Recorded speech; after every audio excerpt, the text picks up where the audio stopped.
You're listening to the world's smartest podcast network. When I go to Sacramento, I will pump up Sacramento.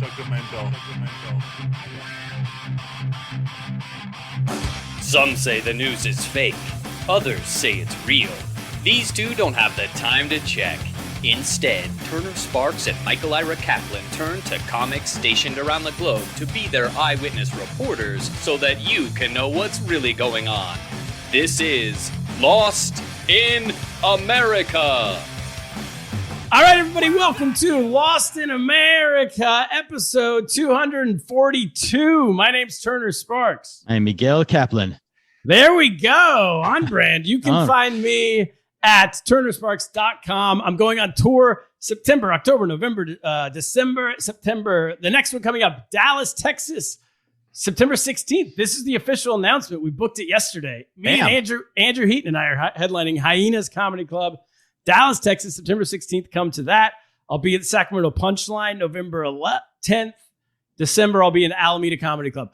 Turnersparks.com. Also, go check out Kaplan on all social media platforms. Kaplan America. Cap in America, every single one. Kaplan. On the podcast today, we're talking Venezuela.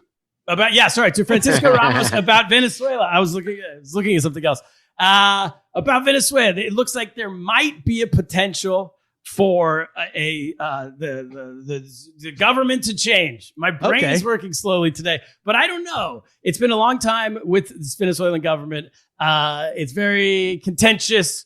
We're going to find out if they can change. Things haven't been going great over there. We found out. So Not recently. But no. I want to figure out why. I want to figure out what's going on. Before all that, Cap, yes. Let's get to Patreon. People love this show. People want to listen to the show. But we have a whole other show. If you like this show and you want us 3 more times a week, go to patreon.com/Lost in America. It's a different style show. It's just me and Kaplan doing a comedy show. Your brain always works for that show. We are on fire in that show. We come out.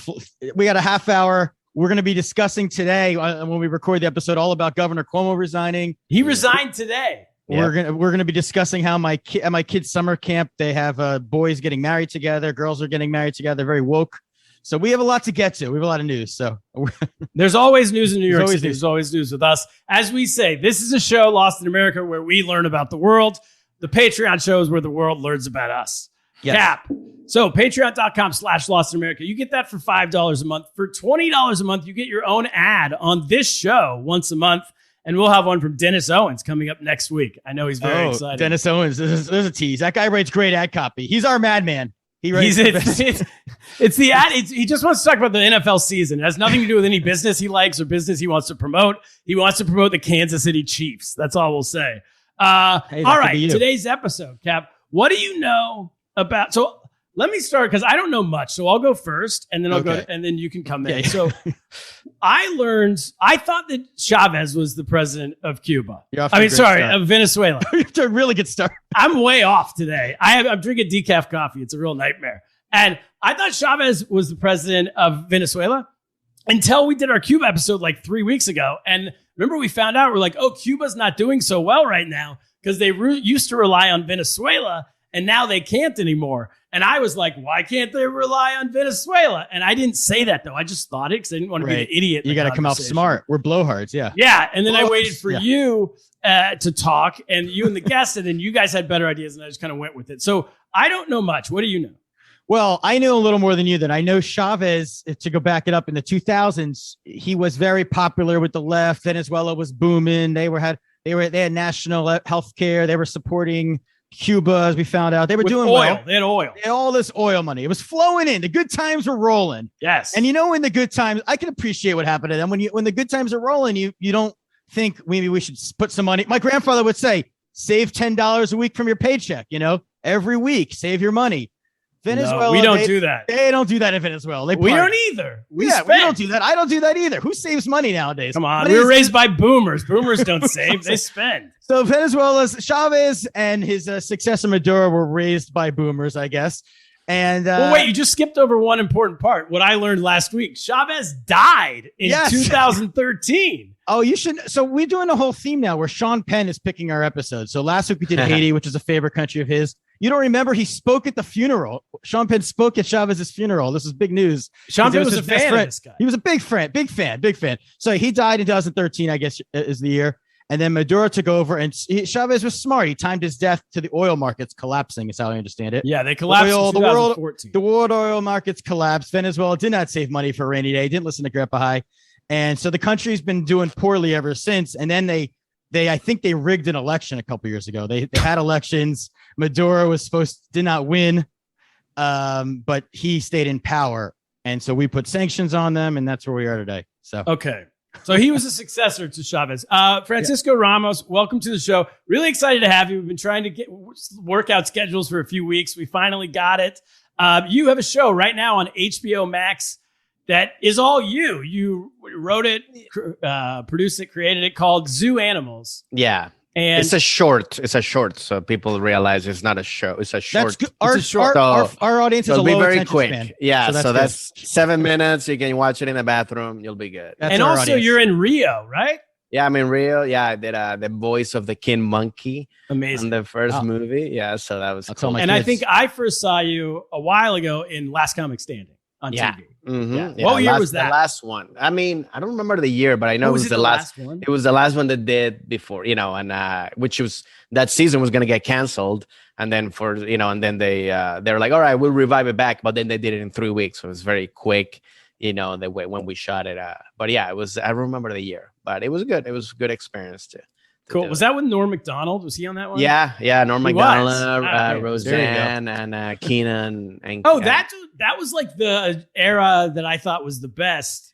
The first season was really good when they had like all these heavy hitters who just they presented it as like some kind of an open mic night, and it wasn't at all. These were all like seasoned pros. Yeah. And then I felt like it dipped in the middle, but then once they got like Roseanne and Norm, everybody, then it was kicking. Yeah, it was cool. I mean, the thing was like, I wish you would have more airtime, because like I made it to the top 10, and then usually when you made it to the top 10, you had like at least a month of like exposure on TV of being in different episodes. But this one was so quick that after the top 10, they're like, all right, now we're going to go to the semifinals. And like, it was very like short. Like our friend Jimmy Schubert made it to the top 10 maybe a couple of years before you were on. Mm-hmm. Yeah. And it was like a reality show kind of thing at that point. And he toured for years, like selling out clubs based off of that top 10 thing. So cool. So that was the thing that didn't have that, but So how long have you been in the US? A while. So I came to the US when I was 12, like back in 94. We moved from Venezuela, me and my family, to DC, Maryland, because she got a job at the Pan American Health Organization. And that's the reason that we moved, Cool. It was going to be a 2-year thing, but then it started but then like we started seeing like, that's when like Chavez started, like when he came out of jail, because he was in jail because he did a coup in Venezuela. He actually back in 92, he did a coup against the government. Okay. But he failed, I guess. Yeah, he failed. He got arrested, which is a very funny thing. There's actually a video, which is so like weird. Like there's a thing that he said, he's like, hey, comrades, we're going to have to give up, but don't worry, I'll be back, or something like that. Like he says that, or we'll be back. Why would they let him out of jail then? Well, that was what happened. Like, so there was this president. His name was, I think, what was it? Caldera. Juan. I forget the long name, but his last name was Caldera. And he's the one that actually, I don't know, they like forgave Chavez, or told him like, they should have been like, okay, you're free, but you cannot run for office or something like that. But no.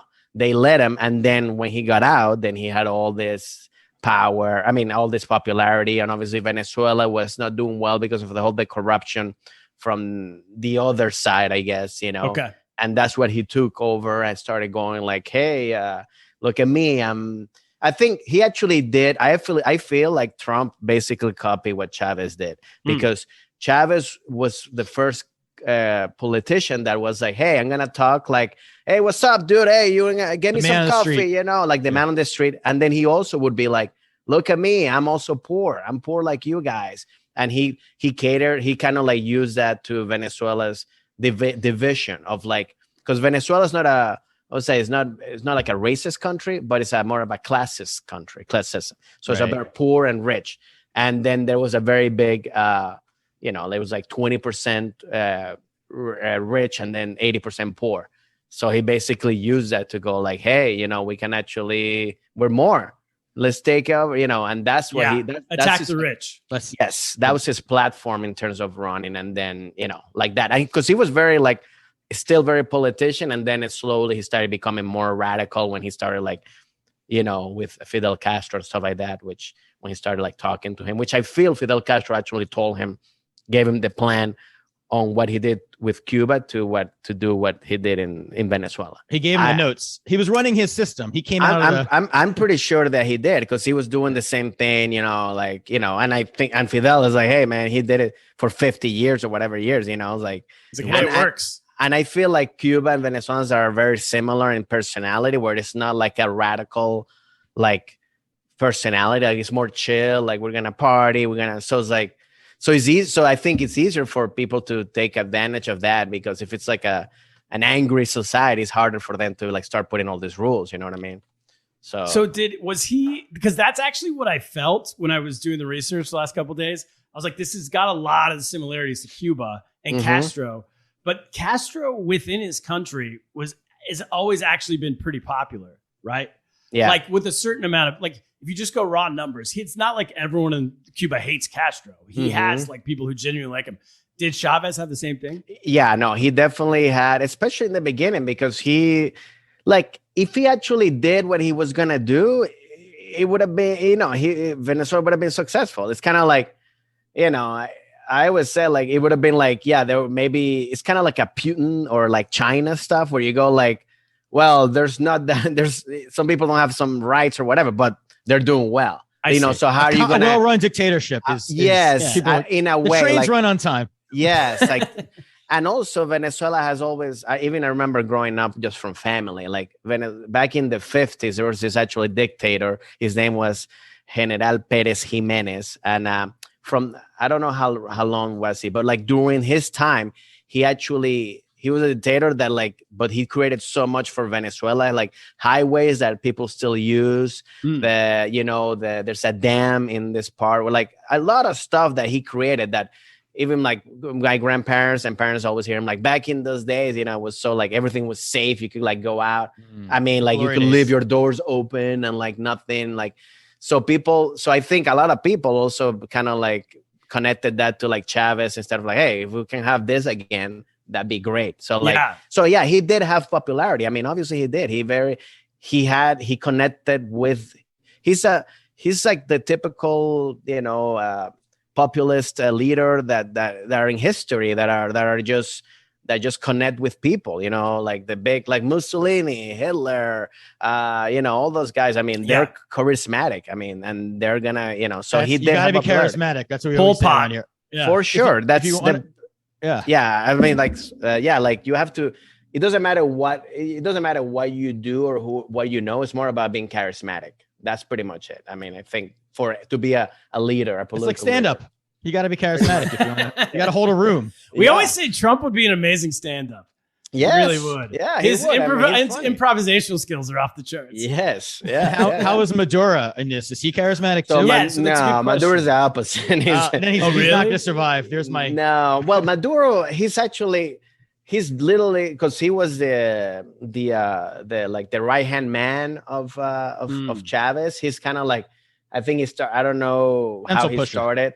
Yeah, but he started like being like his right hand, doing everything, and then he's basically stayed there until Chavez died, and then they were like, and then he like, I don't know how, you know, what they do, that he appointed himself to be president or whatever, you know, like, but yeah, he tries to do the thing that Chavez does, you know, but it's like, it's kind of like tries to do the bits and everything. Yeah, and it's like when you see Trump Jr. trying to do what Trump does, it's like, yeah, bro, that's not you, man. You're not funny, man. They should have gone with Sean Penn. Much more charismatic as a right hand man. So when Chavez dies in 2013, was the country still in pretty good shape? Because oil was big and everything. Well, that's the thing. I don't feel like even when Chavez started, I don't think the country has ever been in, like, he wasn't in good shape at all. I think he just became. He was popular. He just popular. It just became worse and worse. I mean, because that's why I say to every time people that support Chavez, I go like, I mean, like, look, I would not argue with you if the country was great, if it was like the best country in South America, economy and crime, but it's not. It went worse after he got up. It went worse, and their whole thing is like, yeah, but you know, the U.S. are going to get, you know, like everything is always like blaming somebody out, you know, like, so it's like, so then embargo, stuff like that. It's like it's like.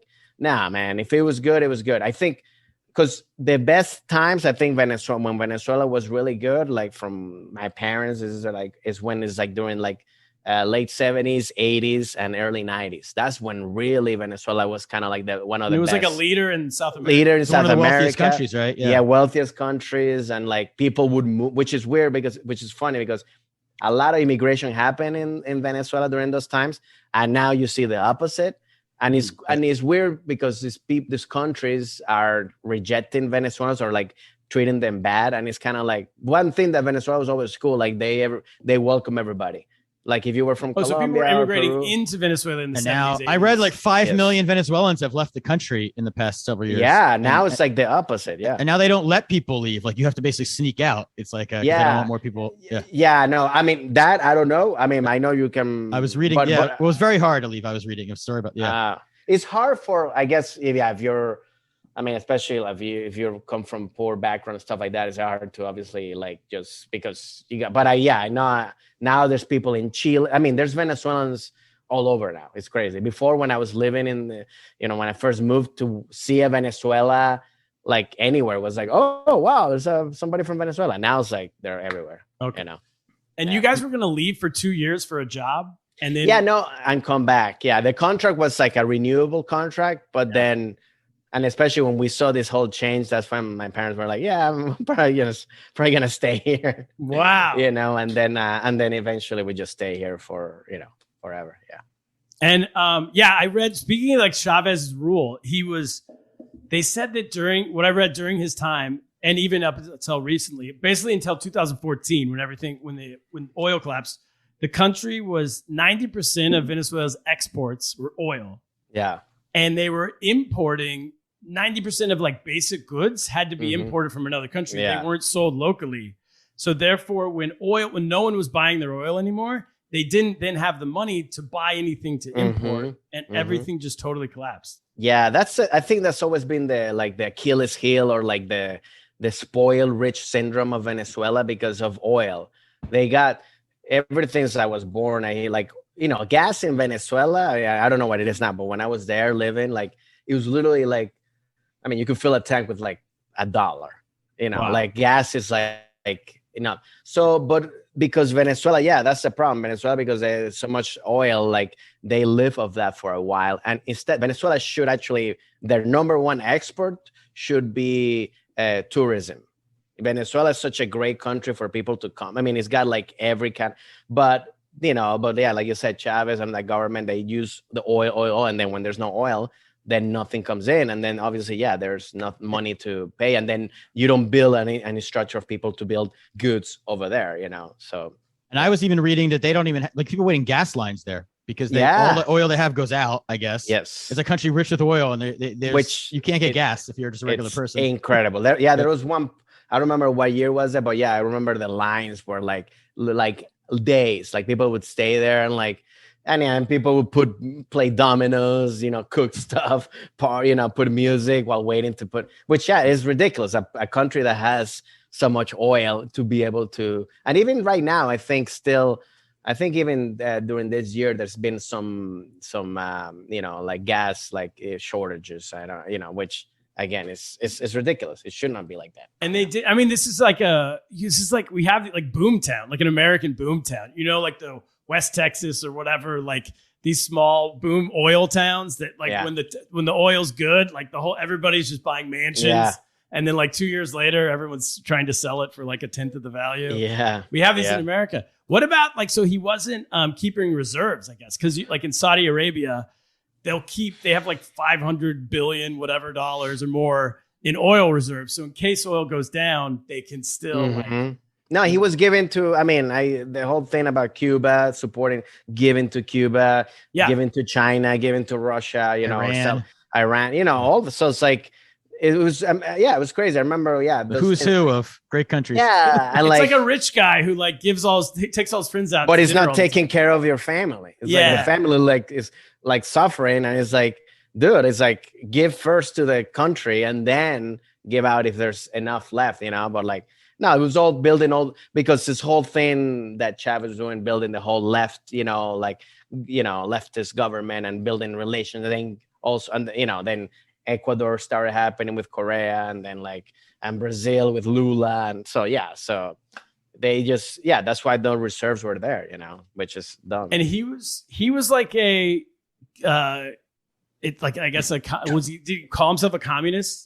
He was a communist, right? No, yeah, I mean, no? International socialist. I think he's more the socialism, like socialist, but like very like hardcore socialist, I guess. Because like socialist, like, I mean, I always say when socialism, I mean, there's socialism in Europe, like Denmark and all those places, but like that to me, that's a good socialism. That's good socialism. That's good socialism. It's fun socialism. So that's why like the socialism word has been. Not all socialism's equal. Yes. Gasline socialism is not as fun as like partying in Denmark socialism. But. Yes. Going to, getting free healthcare is good socialism, but like, there's great. But I don't even know what he would call himself. I mean, he was definitely, definitely supporter of Che Guevara and his Cuban stuff and all that stuff. So he had that whole thing. But like I said, in the beginning, it became a radical process because I remember one year that happened there that they tried to actually do a coup against him. Oh.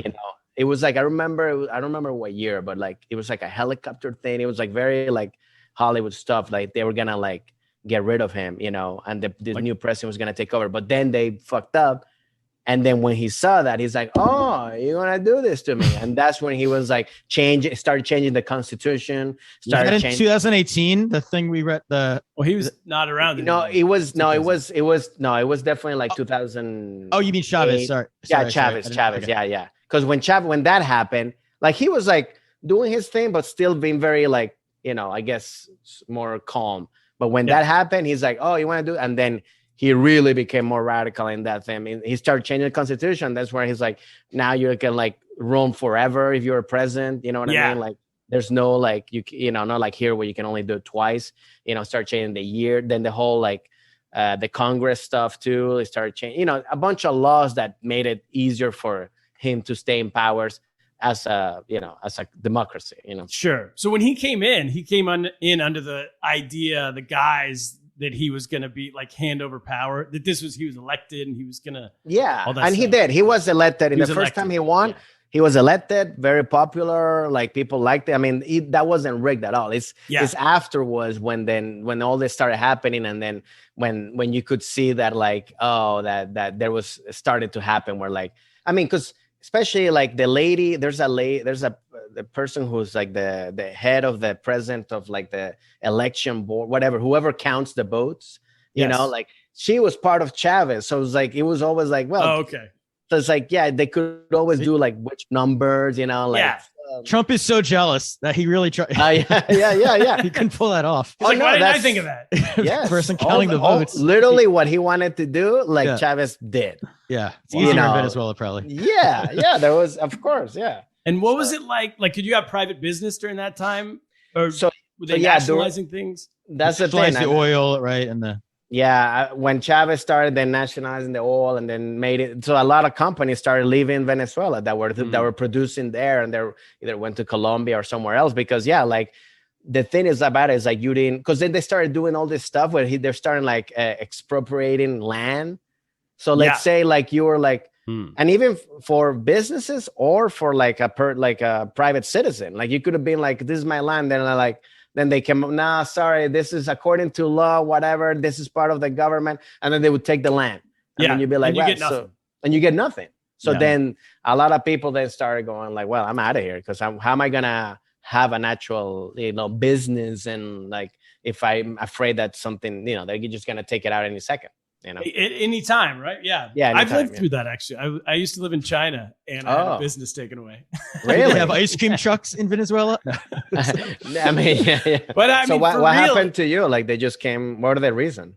Because I had the Mr. Softy ice cream truck business. I did it in China for a long time, and it was pretty successful locally. And so like the local government officials had their relatives open trucks like ours, and then parked next to us. And then eventually they took our permits away and made us illegal and started fining us for parking in spots. I mean, you were peeing in the chocolate syrup. Come clean it. No. Yeah. So, but it is demoralizing. I remember coming back to the US and starting stand up and being like, wow, because we had a comedy club in China as well. That eventually got shut down by the government. Yeah. And to think like, whoa, you can open a business here and it's not going to get shut down. Not gonna you don't get have to worry about that. Yeah. Was such because otherwise everyone I knew who had a business in China was always worried that at any second it could get taken. It's kind of like being with like a mafia, like the mafia, you know, like they're always gonna take, you know, like I've been watching The Sopranos. Yeah, you said it, man. Time, so like I gotta go back there at some point. I mean, like I'm just saying, like in terms We're of talking about Venezuela, not No, I'm just saying like the way that they take over. Like you never sometimes like once you're with them, they're like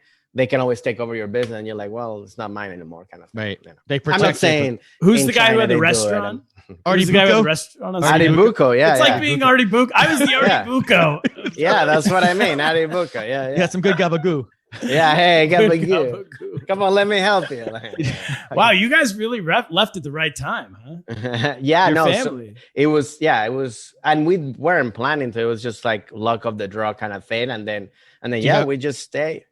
Do you have family still there though? I still family, and actually my mom is actually back there. You know, she retired because my dad passed away. About 11 years ago, and then my mom, when she finished, they always wanted to go back. They're very like, Venezuelan lovers. You know, like they're very so like. My mom is actually there because it's weird. Like she actually lives better over there than she lives here because she gets paid in dollars with her, retirement. Over American Social Security, retirement, everything. And in dollars over there, you're like, you can live very, very well. And so actually it's funny. She lives much better over there financially than she would live here, Okay.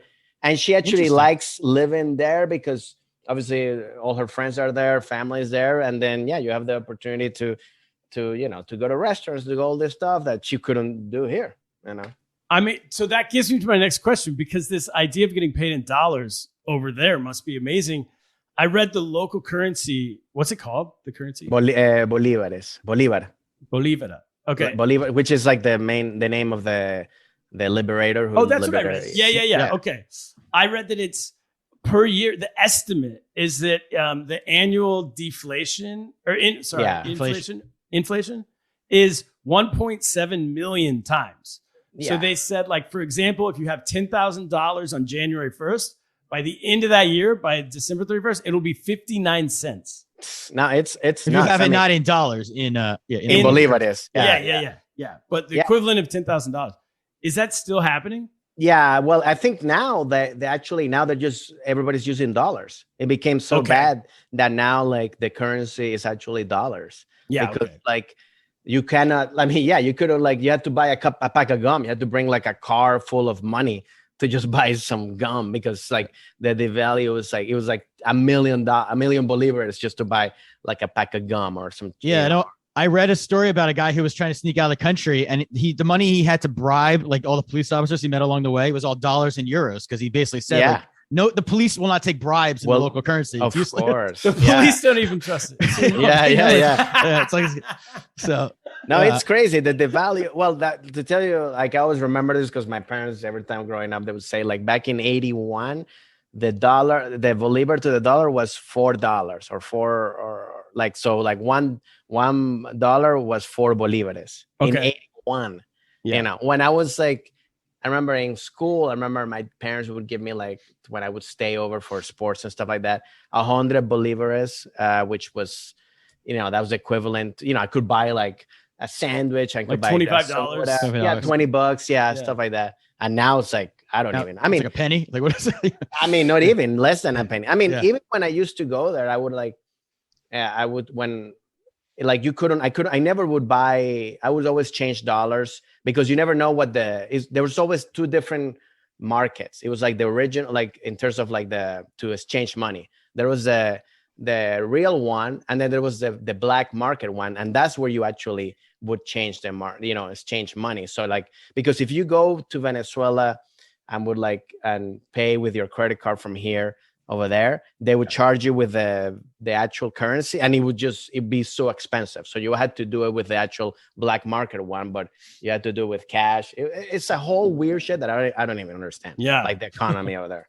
I wonder what, like, do government employees get paid in dollars as well? I think so. I think everybody gets paid in dollars. I mean, right now, like, because you cannot, and if you're getting paid in bolivars, you're changing them to dollars, and then you keep, because what you just said, like, you want to keep dollars because you don't want the bolivars to devalue, So like everybody's got dollars, euros, and I mean, I think just to get a passport now, I think my mom was telling me to renew or get a new Venezuelan passport is like $200. So like, whoa, like that's the price. It's not bolivars, it's $200. Everything's in dollars. It's the most valuable thing you could have is having your passport, not losing it, basically. Yes. Yeah. Wow. All right, we're gonna take a quick break, and then I want to find out more about the Maduro, his presidency, I don't even know if you call it a presidency, his reign, his thing, his time, his stay. his stay, Kaplan. So we are part of the world's smartest podcast network. We are. We just did our big live show 2 weeks ago. Fantastic. I'm going to be back with Andrew Heaton, and I we're going to be in Dallas, Texas on September 16th doing a live show there at Hyenas. Just the two of us, but the whole crew, we're talking about doing them in LA, doing them in DC. So we're taking this thing on the road. Maybe. Nice. Yeah. The other shows it's our show, Lost in America podcast. It is The Political Orphanage with Andrew Heaton, and it is Ask a Political Scientist with Dr. Andrea Jones-Roy. These are all comedians trying to make you smarter. And you listen, we don't succeed all the time. Okay, so no complaints here. This is free. We're giving you a free show, and we're trying our hardest. If you want to complain, though, go on our YouTube page and leave us comments. We enjoy the hate. Yeah, what was that guy's name? Luke Driscoll is our hater of the week. Driscoll is a complete scumbag. Yeah, he told us we made him uncomfortable. Watching us made him uncomfortable. We were so uncomfortable. Yeah, then why are you watching? Exactly. Great art should be uncomfortable. Somebody famous said that once, so... hey, Luke Driscoll, tell all your friends how uncomfortable it is and get them to watch. That's what I said. Exactly. Take it. Who cares as long as you're watching?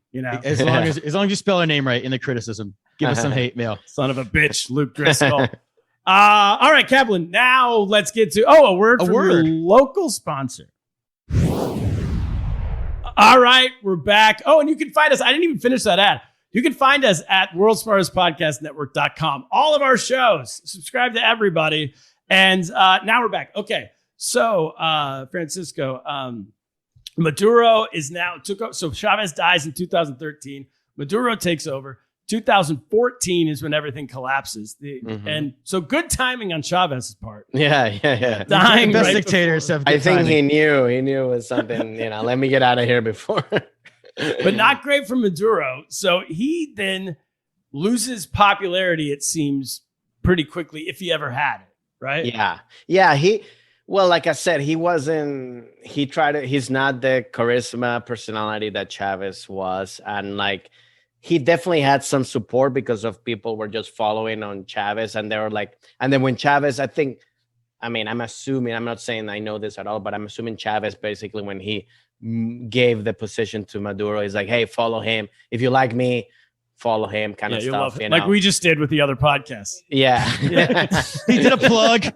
No word from your local sponsor. Bitco Oil. No. But yeah, he took over, and then but he definitely has lost more and more popularity. I mean, like, he's definitely still has a control. I haven't been back in Venezuela. I cannot say. I think he definitely still has some support, but not what Chavez. I don't think is a majority. And I think a lot of it is people that are already basically working with him, military people or people that are working in the government that are getting paid or getting money. So I feel that's where a lot of the support is from, that he has right now. But it's definitely not majority, I don't think, of what's going. I think people are finally finally going like, well, this is not good, you know, like they you know, like after all this stuff, because I think Chavez was still there. He could still like, he still had the charisma to, even when stuff was going bad, to be like, hey, you know, but I don't think now with Maduro, I don't think he has that. And it's, well, I mean, and then it seems, from what we read, it seems like he doesn't. It seems like he's not as popular. No. He's not very popular at all, which makes it difficult to maintain and power. Not smart at all. Like he's there's like there's millions and millions of like YouTube stuff where like stuff that he says that is just like what, like it doesn't, like words that he doesn't pronounce right. Like, really? You know, or like I think he said something about like in Spanish about like, I forget what it was, where he called, like he used like this, try to a female something, but like a word that usually it's not a female, like, but he made it a female, you know, stuff like that. That's just like, so yeah, he's definitely not popular. And then this whole thing happened with like, so he also was about there's this Congress happened where like this Guaido guy came through like a couple of years ago. So and 2019, he kind of gets steam, right? And he's the opposition leader. The opposition leader, yes. Yeah. Oh, and that's another thing too. Venezuelan, you know, like, unfortunately, like especially when there was this election before even Guaido, like was I think Lopez, Leopoldo Lopez, yes. Oh yeah, because he's the one that he got arrested, and then he's now in Madrid now. Because he was considered very charismatic. Yes, like right as you were saying, like someone who was a future leader, possibly of the country, and was going to run against him, and then they like basically arrested him because of that. Arrested him for like, you know, like, because that's the thing. They can create any law to be like, hey, this person's doing this. They said he was like fraternizing with gangs or something, and they made up something, and then he was house arrested for like a while, and now he finally escaped. I think like last year or early. Wow. Now he's in Madrid right now. His whole family is living in Madrid in Spain. But yeah, there was But the thing about the Venezuelan opposition I was going to say is like, unfortunately, like, especially with, I think even with Chavez, when they try to like do an elections, like they never pick one person. So it was always like several like candidates. So obviously like you're not going to win where like everybody's like one vote here, one vote here, one vote here. And then, so like, and that's, so with Guaido and with Leopoldo Lopez. You mean the opposition? The opposition. They weren't coalescing around one person. Yes. Yeah. Yes. So that's another thing that happened that also is easier to rig or to make numbers, because if it's like one leader that's very, very popular, it's very hard to then be like, oh, that person lost. But if you got like a bunch of leaders against one person, that let's say Maduro or Chavez, who has a 30% or 40%, you know, whatever popularity that is true, you know, then it's easier to. You need like the never Maduro votes, right? Well, like the never Trumpers. Well, I read, so in 2018, it was they said Guaido and others said it was rigged, right? The election. Yeah. And then they had another election in 2020, but Guaido and his supporters like they said we're not even going to participate. Yes, because he was going to be like, it's kind of like, well, why are we even going to play if you're going to change the rules, or you're going to make some stuff like, you know. So, I understand that. You play sports. If you change the rules, who wants to play? Literally. Yeah. So, it's kind of like, I always say people like, No, I was going to say Maduro won that one, but like, it wasn't a real election, right? But nobody voted. I think I think nobody even came. Like, it was like, and also they do these things where like, they would force people to, I don't know if that election, but other elections were like, if you work with the government, it's like, you got to go vote. If you don't want to get fired, or if you have a government job, you have to go vote for Maduro. Yeah, or poor people, like, hey, if you wanna get your bag of food for the month, you gotta go vote. The rations, stuff like that. They do that in other countries. I've heard of that. Yeah, I mean, but they know who you're voting for when you do that. Like, basically, you don't get to freely choose your. It's not like get out the vote campaign. America and like, I guess the world, or whatever you want to call it, so it seems like the world has kind of gone into two camps with Venezuela right now. You have China, Russia, Iran, Turkey, and Cuba, and maybe I'm forgetting somebody. But that's a great conference, by the way, in sport. It's like, what do you call that conference? It's an old school Axis of Evil conference. Yeah. And they're now supporting Maduro, right? Yeah. And it seems to me, but you could tell me if I'm wrong, it seems like the main reason why they like Maduro is because he doesn't like the United States. Is that right? I mean, I guess, oil? I don't even know. I think it's oil. I think it has to do more with like oil and what Venezuela can provide for them. I don't think they care about Maduro. I think they know he's like, he's just, I think he's more of a like a I think the actual leader or who's moving the things behind is actually this guy called Diosdado Cabello. He's actually like the Dick Cheney when George Bush was. Got it. You know what I mean? Right. Like, Yeah. so he's the one that's actually like the behind the scene. I don't know what he is right now, like what his role is in the government, but so I think he's the one that has more of the inside scoop of what to do. I mean, I guess Maduro's the face, but I think he's the guy that's making the decisions. But yeah, I feel all these countries are just together more for like, I mean, one thing is definitely going against the US and the Western, Europe, whatever thing, because obviously, yeah. But I think also it's because of and also it's, I guess, if you think about it, it's also a very geographical, good location just to be, you know what I mean, in terms of the world. Because if like anything happens in terms of wars, whatever, like you have, China and Russia, and Venezuela is right there. It's a great, they can set up a base in Venezuela. Or something like that. And I feel like that's why the US, that's why when like all this happening with the election last year with Trump and stuff like that, a lot of Venezuelans in Miami and stuff like that were voting for Trump because they're so traumatized with what happened in Venezuela. They think it's like, we don't want, like socialism, like an overreaction. An overreaction. Also, he put sanctions on Venezuela, I guess, that they supported. Probably. Yes, which I'm cool with that because it's sanctions not to. I don't know if it's to the. I mean, I know he was there. I think what I like what the U.S. government was doing is going against the actual people, the people who were stealing money. Yeah. People like because 2019 they froze their assets, right? They froze the assets and like because that's the thing that I always tell people like if you're first of all you cannot say like fuck socialism, fuck the U.S., fuck all this stuff, and then you have apartments in Miami, or you have apartments in Australia, and your kids are going to college in London. It's like what kind of bullshit is that? It's like if you want to do that, if you want to live how you want to live, then everybody should live in Venezuela and live there. But you cannot do that. Both. I knew somebody whose friend was very high up in the government. Actually, I'm just remembering this now. Yeah, the guy had apartments all over the world: Miami, Paris, New York, and he was Venezuela, socialism. I mean, and that's the thing. It's like then it's like, what is it? It's like, but then then the people who are suffering are the actual people that need that money. So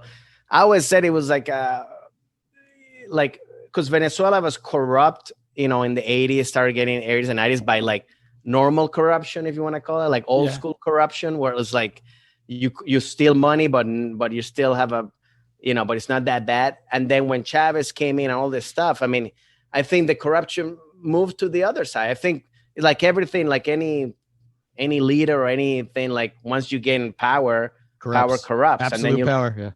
Yeah. So then they start, so became basically like stealing, but on the other side, so nothing changed because you were saying you're running against people that were stealing and now you're stealing, but you're on this side. So it's kind of like, I don't think it never changed in Venezuela in terms of like the corruption. It's just changed from one side to the other. So did you think that? So in 2019, the U.S. decided sanctions. So there's like those countries, the China, Russia, they all support Maduro, and then the United States and Europe seemingly support Guaido. Is that his name? Guaido. Yeah, they say he's the rightful leader, and they actually literally recognize him as the president of the country. Yeah, and the battle for the last few years has been to get to this point where either the West wants to put him in as president, and the communist countries want to keep Maduro as a president. And they've come to this place now where it seems like they're going to maybe have an election. They have this summit coming up next month in Mexico, brokered by Norway. Not sure why. But to decide, I think Maduro has finally said, okay, we can talk about elections, potentially having new elections. Do you think that the sanctions against, because there's beyond the sanctions, 2019, Trump did the sanctions. In 2020, William Barr, who's in Trump's Attorney General, actually filed criminal charges in the U.S. against Maduro for drug trafficking and put a $15 million bounty on his head for anyone information on him. Do you think those things push us? Oh, for sure. I think he's kind of like realizing, he's like, look, I was watching the documentary of like Cocaine Cowboys. Yes. you know, I on wanna see that. Netflix. I've heard it's that's good, it's yeah. great. Yeah. And it's like everything, like it's every time like drug lords or whatever, it always comes to the end, or like when they're about to get caught, it's like, all right, now let's do a deal. I mean, and I feel this is maybe that's what Maduro is doing. I think he's realizing with all the sanctions, with all the fines and indictments and stuff like that, to go like, all right, you know, now like if I do fair elections, maybe the whole agreement is like, I don't go to jail. You know, I can drop the charges, stuff like that. Because I mean, it'd be great if that happens, because I think that's the only way for Venezuela to kind of like go into this next step, you know, to get out of this hole, because Venezuela is not a country that it's not like here in the US where everybody has guns, you know, like, so it's like in terms of like the country actually stepping up, like the civilians, it's not gonna happen. Not gonna have a good coup like we could have. No. I mean, we tried. It didn't happen in January. Yeah. But if everybody wanted to do it, and you know, there's a lot of guns. But if there's gangs though and stuff, I mean, they could. Yeah, but they're paid. So Venezuela, like the country, like I think they're paid by the government, or they work with the government, or with the military, and like, so it's very hard for like, unless like literally something would have to happen, like what Chavez did to the government, like somebody from the military would have to like kind of like revolt against Maduro and be like, all right, I want to go back and change this whole thing. That's the only way. Or international, you know, somebody coming in like the US, but if we force an election and we actually monitor it. But I don't think that's happened either, because that, to me, then that gives like Russia and China be like, oh, you're messing up with him, like now we're gonna, you know, like that now creates, we're in. Yeah. Now that creates more problems. So now we have a world war centered in Venezuela. Yeah, so that's why I mean, but if that's happening, like this whole thing in Mexico, that'd be the best case scenario, because then if you can really have, if you really have fair elections, then they'll be gone. You know, they'll be gone. Do you think it would be Guaido? Do you think like if they let that guy Lopez run or something? I think those two would run. I mean, Guaido has lost popularity in with the opposition, because I think it's all momentum. You know, like back when he started, it was like where he's gaining momentum and people were like behind him and stuff like that. There was a point where like it actually, like, I think they were gonna like do like get rid of Maduro or something with the U.S. government, something that happened. There's an article, I forget what it was. It's really well written, like how it happened, and it never happened. Like I think somebody backed out or whatever. So then, and Guaido, they're gonna put Guaido as the president and get Maduro out. I don't know if it's arrested or like get him out of the country, you know. And it didn't happen. And then after that, then like Guaido has like lost popularity within the opposition because nothing has happened. So people are going like, you keep saying all this stuff, but we're still living in the same thing. They're depressed. It's not, nothing's changing. Nothing's changing. Losing hope. Yeah. So yeah, if there's elections, I mean, I'm sure that he'll run. There's Lopez, and then there's other ones. There's this lady who's like, I forget, she's also popular too. She's like more radical in terms of I forget her name, Maria. I saw there's a guy, Freddie Guevara. Does that they recently just arrested him on trumped up charges. Yeah, he's our most recent, like in July of 2021. But he's from the opposition or with Maduro? He was an opposition figure who was like leading protests, I guess. They accused him of. They arrested him. Yeah, the government, the Venezuela.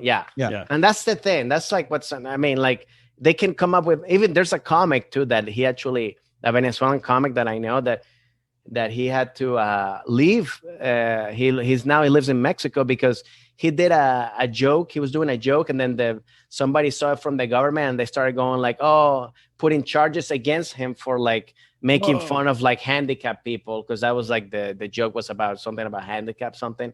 So he had to leave. The government. Yeah, it wasn't about the government, but like but I think it's somebody that didn't like the government. So then they're like, now let's go. I don't know what free speech is like in the country, but when a government feels backed into a corner, they want to clamp down on any dissent, even if it's not dissent, it's just speaking your mind freely. Yes, yeah. Right? So that's stuff like that is very hard to like, you know, how are you gonna, especially if you're nobody or whatever, if you say something, you don't want to get arrested, you don't want to get nothing, you don't have money to fight anything or whatever. So it's like that is definitely a way to control people and control the media and control the dialogue, you know. Yeah. We don't condone making fun of the handicap, by the way. We don't need to cancel. No. Yeah, and I don't want to say. I mean, it was something about like. I don't think the joke is not making fun of It handicap. was about but I think- wheelchairs, he said. Did he say the R word? Because I don't think It was about the chair itself. Oh, I don't know. Why can't it go faster? I don't But it get wasn't something. Yeah, they took it. Yeah, so You still have to push these chairs? These people have a hard enough time. Yeah. All right. What would be the move? Because I was reading that they need to if say a new government comes in, it doesn't solve most problems. It's still a really poor country that's relying on oil. Would the IMF or some type of world organization need to almost just pump money in to create some kind of local infrastructure? I mean, I think to me the hardest thing is not even, it's more about the culture, because I think what Chavez did, he basically created this culture like that. I mean, literally for, when he got there 90, for 20, 25 years, there's kids that have basically were born into the whole Chavez regime, and that's all they know. And because he adults, like I said, right? Yeah. Cuba basically, he took the steps of Cuba, how because he then went into changing the school system in terms of what to teach or stuff like that, so to me that's the hardest thing, not even changing the government, but to also change the mindset of Venezuelan people to go hey, now forget all that, and that's very hard because it's been for 20 years in the country, you know what I mean? And this whole way of thinking, of living and stuff like that, of also accepting free stuff, which that's not right. I mean, that should not be waiting in line for 2 hours to get a free bag of food. That's not you shouldn't be doing that. Yes. You should be working and getting your, whatever you want to buy, you buy. You shouldn't be waiting for free stuff, but you train people. But if you do that for 10 years, then people start training. Oh yeah, I want my free food every Monday, Yeah, I hate lines. You get it without a line. Your free stuff, at least. Yeah. I don't wait Kevin wants both. I don't wait lines. I don't want free stuff. Yeah. Nobody. Yeah, I like free stuff, but no lines. No, in America, every day they offer me free food at the school. There's a person trying to hand it out, and I always say no. So that's kids' school. Am I at the school? But they give it to adults too. So I'm trying to teach them a lesson. Nice. Yeah. Work for your stuff. And the food's not very good. Crazy. And what's before we let you leave, I want to know a little bit more. What's Massimore? I was reading about. So Massimore was actually it was part of a Broadway video SNL production company that we read Lorne Michaels was in Lorne Michaels. Yeah, so they started doing that back in, I forget, a couple of years ago, and the whole point was to do to promote Latino talent, and people do sketches and stuff like that, and so they gather a lot of Latin talent from the US and also from South America to start creating sketches and stuff like that and incubating ideas and stuff like that. So I got to be a part of it. It was cool because I learned the whole thing was to you would pitch an idea to them, and if they like it, they would give you a budget. So then you would do a sketch with, you don't have to spend money. So you would they give you an amount and you can hire the DP, hire the people, pay, so it was pretty cool because I got to work. I mean, I had to basically do a mini production all on my own, because I did 4 or 5 sketches with them, but also I got to meet other great comics such as Fabricio Copano from Chile, which is, that's the reason that I met with him. And then now I do a lot of, projects with him as well. So I got to meet other people. So that was it was cool. It was it kind of now they're not doing it anymore. It kind of I don't know if the Massimore still is happening or if they went more into production, just more big productions, more this was stuff. Shows. What would you, once you finish the sketch, where would it go? Onto so YouTube, they would just whatever. YouTube. They had a YouTube channel, and they would just put it out there, and and then it'd be there's this guy Frankie Quinones who he actually did his stuff went pretty viral went viral because he did this cholo fit thin guy, and that's what. So for example, he did it with them too, and his stuff went kind of viral. So then he basically got a lot of fans out of that. So that was the whole key, but it was everything we know here, you put everything out, something hits, something done, it's Who just luck of the draw kind of thing. Yeah. And have you done any touring around Central America, South America? You know what? I haven't. I mean, I started doing stand-up, especially like for the past couple of years to like more stand-up shows in Spanish with Fabrizio and this other comic Jesus Trejo, which is really good. We kind of started a group called Trifeta Comedia, just to do stand-up in Spanish.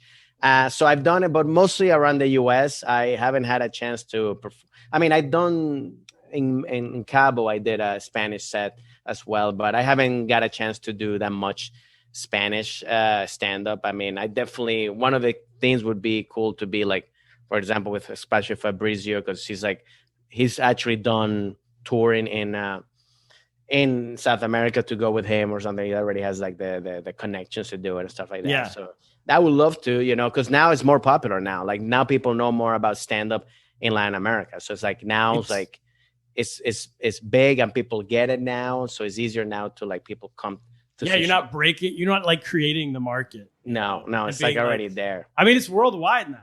And it's like pretty much. Yeah. So many places like 10, 15 years ago, comedy was like somebody's has a mask on, and like paints their face, and like hits someone over the head. And then people started doing like our style of stand up. And immediately it was like, wait, what the hell is this? Yeah. But then after a while, people got it. And now it's like huge. Yeah, no, I love that because, I remember I never. And that's the reason when we started doing Spanish stand up was to be like, we don't want to do people think when they see it's like the drunk guy is like, hey, I'm the drunk guy, Yeah. It's like, no, like, let's just be you, man. Just do your bits. Talk about yourself. We have some friends in the Philippines who started the scene there and the comedy scene, Filipino comics. And they were saying they have to call it because stand-up comedy has been around for like 50 years. But they use the term to explain what we were just talking about, like the clown who comes out or like a transvestite or something, who sings. And so they call it point of view comedy. That's what they had to literally come up with a new name because they started telling people we're stand-up comedians and people are like, where's the clown? I don't boo. They're like getting booed at their shows and everything. So they're like, oh, it's called point of view comedy. So people be like, oh, we're going to see point of view comedy, not stand-up comedy. So they knew even what they were talking about. That even happened to me. I did like this thing for like a Spanish channel, that show Family Feud, but like Celebrity Family Feud. Yeah. So they asked me to be like, hey, they called me. They're like, hey, we want to do male comedians against female comedians, and I was like, all right, I'm down, and I get there and then I remember like being in the green room, like meeting the other comics, and then all of a sudden, like they're like dressed like you, and then all of a sudden they're like, oh yeah, let me get ready, and they start putting makeup, putting the thing, and I'm going like, what's going on? Like, and they were like, and they're all characters. So then like the show starts, there's the host, like the Steve Harvey show. And then he's introducing like okay, we're going to introduce the male team. And then he's going down the line. He's like, so what's your name? I'm the drunk guy, and then oh my God. Whatever. You seem so boring. Like, you guys are and then I come. And then he's like, and what's your name? I'm like, I'm Francisco. and they're like, I'm just me. And he's like, yeah. So what do you do? I was like, I do stand up. And he's like, it was so weird. And like, then someone brings out like, as the show went along. Exactly. And what's funny, as the show went along, I'm like, these guys are so loud and so over the top, like, and then I'm going like, well, I have to. Rub it off. And so I'm like, when my time to talk would come, and I'd be like, well, first of all, I had to like just to kind of like do something. I was like, what is this? I was like, oh my God, you gotta like, fit in. Yeah. Did you come out of the commercial break with a new name and everything? For your yeah. I'm the drunk town, the town drunk. Yeah. What do we got? What costumes are in the back there? Oh my God! Give me something. Francisco Ramos, thank you so much, man, for doing the show. No, thanks for having me, man. If there's an election, we'll definitely have to have you back. Yeah, definitely. Great. Yeah, we'd love to. We'll follow up for sure. So best definitely give me some leeway time so I can read more about it and be more prepared. For sure. Well. No. You know much more than we know. We don't like guests who make us feel too stupid. So this okay, good. We have egos too, Yeah, come on. We're blowhards. Everybody check out Zoo Animals on HBO Max. That's it. Kaplan, what should we do? Our audience should go like and subscribe to us on YouTube, and we're going to get lost. Oh, yeah, we should have said that earlier. Get lost!